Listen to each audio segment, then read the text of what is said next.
a cessation of military activities was directly concluded at the request of Pakistan. There should also be serious cost to states who violate the spirit of good neighborliness and international relations by fomenting cross-border terrorism. Terrorist attack in Pahalgam, Jammu and Kashmir, on 22nd April 2025 that led to the killing of 26 innocent tourists. Based on the Council statement of 25th April, where members of the Security Council underlined the need to hold perpetrators, organizers, financiers, and sponsors of this reprehensible act of terrorism accountable. Mr. President, this is an important debate. As we complete 80 years of the United Nations, it's a useful moment to reflect on how far the spirit of multilateralism and peaceful settlements of disputes as enshrined in the UN Charter has been realized. Also, what have been the impediments on the way? The first 4 decades after the creation of the United Nations witnessed decolonization and a period of Cold War. Conflicts were largely contained and managed. UN had a significant role in these efforts. In fact, in 1988, UN peacekeeping forces were awarded the Nobel Prize. The end of Cold War was followed by outbreak of a number of conflicts across continents. The nature of UN peacekeeping operations also started to change. In the recent decades, the nature of conflicts has transformed with the proliferation of non-state actors, often proposed and propped up as proxies by state actors, and cross-border funding, arms trafficking, training of terrorists, and spread of radical ideologies facilitated by modern digital and communication technologies. The future trajectory of UN peacekeeping operations is also under serious debate. At the same time, peace building has also acquired greater salience in discussions. Regional organizations, for instance the African Union, have also engaged appropriately while dealing with disputes among their member states. On the question of peaceful settlement of disputes, Chapter 6 of the UN Charter begins by a recognition that it is the parties to a dispute who must first of all seek a solution by peaceful means of their own choice. National ownership and consent of parties are central to any efforts to achieve peaceful resolution of conflicts. There should also be serious cost to states who violate the spirit of good neighborliness and international relations by fomenting cross-border terrorism.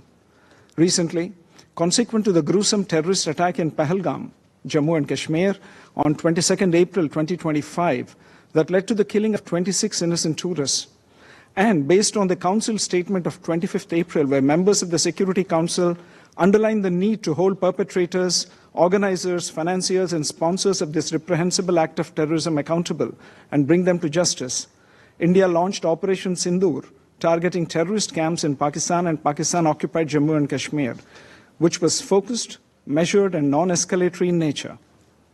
On achieving its primary objectives, a cessation of military activities was directly concluded at the request of Pakistan. Mr. President, there cannot be one standard approach to dispute resolution.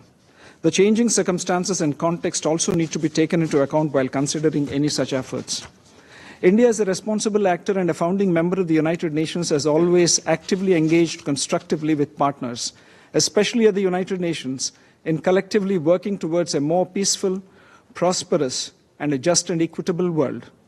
From peace and security to decolonization to fair trade, India remains also the largest contributor to UN peacekeeping forces cumulatively, and a pioneer in promoting women in peacekeeping who have become role models while serving in theaters of conflict.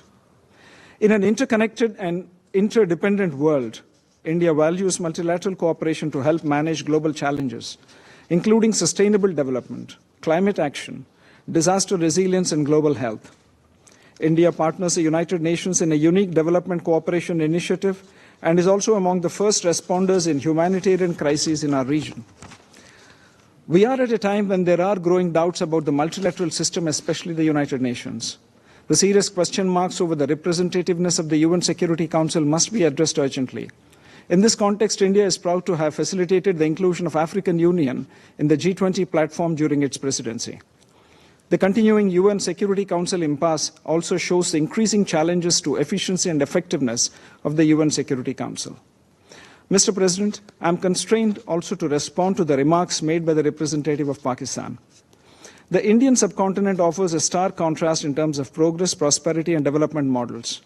On the one hand, there is India, which is a mature democracy, a surging economy, and a pluralistic and inclusive society. At the other extreme is Pakistan, steeped in fanaticism and terrorism, and a serial borrower from the IMF. As we debate promoting international peace and security, it is essential to recognize that there are some fundamental principles which need to be universally respected. One of them is zero tolerance for terrorism. It ill behoves a member of the Council to offer homilies while indulging in practices that are unacceptable to the international community. Mr. President, in conclusion, India remains committed to working towards international peace and security through multilateralism and peaceful settlement of disputes.